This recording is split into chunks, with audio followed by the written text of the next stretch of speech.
Um, Indeed, he was taken, and the report came back. The gist of the report is as follows. Now, much against your layman's observation, I hope you won't take offense when I say your layman's observation, not so, that he had a golden teeth on his left upper jaw, which teeth appears to be teeth number 2 from where the mouth begins. This is what the experts who are knowledgeable in dental formula and determination on whether or not a person had ever had a golden tooth are saying. No gold inlay is currently visible in the mouth. In other words, they are saying, cannot see that there was ever a golden insert in Mr. Mnube's mouth. Do you have any comment? My comment will be, on my observation, I saw God. Bathi nabe una yinto ngathanda ukukhuluma ngayo ke athi ngesikhathi lesikade kabuke ke ithombe lezike yena ke wabona ukuthi yebo ke kade likhona ke izinyo legolide. Which was a layman's observation, not so. My observation, I don't know what you call it, but on my observation. So that is the question there being posed to Warrant Officer Mabasa by Advocate Mnisi there. And I'm sure you might be wondering, why is Warrant Officer Mabasa, this state witness, being questioned about this gold tooth? Well, what happened is that Mabasa's testimony, it formed the basis of the state's visual identification. So Mabasa, he was the political analyst who extracted the photos from the phone of Mthobisi Mncube. So he then testified that in one particular image taken in September 2014, he saw what appeared, to be a gold tooth in those photos. So that testimony now, it then matched with the witness description of an intruder seen fleeing the crime scene at that night, in that he had this gold tooth. So there was this connection, that led to the arrest of Mthobisi Mncube.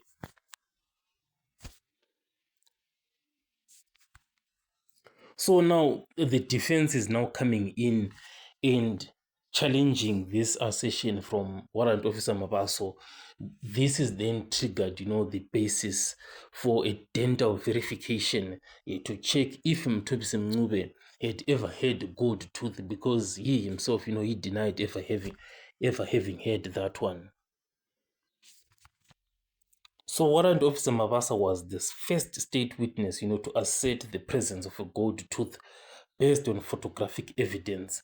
So he was then recalled, for this cross-examination and being pressed by the defense to explain further.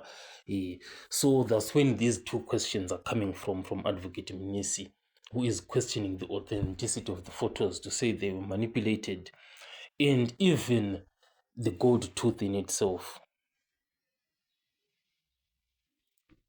So the foundation for Advocate Mnisi, it was to challenge that visual identification from Warrant Officer Mabasa, to say it was speculative. So another question is, why didn't the state verify the gold tooth earlier? Maybe they were overconfident, and felt like the photos are there in themselves, and we can see with our own eyes, so therefore it's a gold tooth in itself. But maybe lighting could have affected, maybe the image quality could have caused an illusion. So the biggest one that occurred during that cross-examination was that Warrant Officer Mavaso, still insisted that he saw the gold tooth himself. So despite being presented with objective like forensic evidence, stating otherwise, that there was never a gold tooth there, Warrant Officer Mabasa still stood by his position that he definitely saw, a gold tooth with his own eyes. So this raises like a red flag, maybe Mabasa is being too proud to admit an error, or he's protecting a flawed narrative. But what we can be seeing is that maybe Mabaso does not want to throw a Baloyi under the bus by confirming that they made an error.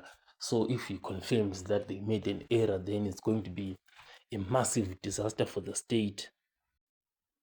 So this puts, Mabaso's observation and the expect observation, and there is this like credibility gap that is there.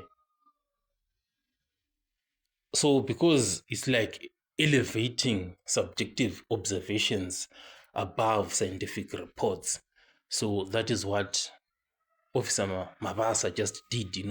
He has elevated his observation above that of scientific reports. But obviously, Advocate Mnisi is there to expose Mabasa, and Mabasa as a human being, wouldn't want to. It's like being exposed, nobody wants that, to be exposed publicly like that. It's like being shown that you don't know what you're doing, like you are not credible enough to be doing these investigations. So the natural response of Mabasa is to defend himself and the work that he did. Because tomorrow, if he intends to take up another investigation like that, he can then be questioned and be said, oh, that year you made this massive, massive blunder. So the natural response by Mabasa is to defend himself. But the challenge, obviously, is that it elevates his observation is someone who is not a dentist above that of a dentist. So this has been a massive strategic advantage for the defense, because by getting Mabasa to admit that he is not an expert and confirm that his observation was that of a layman of it's like saying it's like just our opinion, just of a random person who is walking on the street, Advocate Mnisi reduced that entire piece of evidence to an opinion and not a fact. So this has opened the door to have the gold tooth claim to be entirely dismissed as unreliable. So this has been a great cross-examination by the defense and a huge disaster for the state. I'll catch you guys on the next one.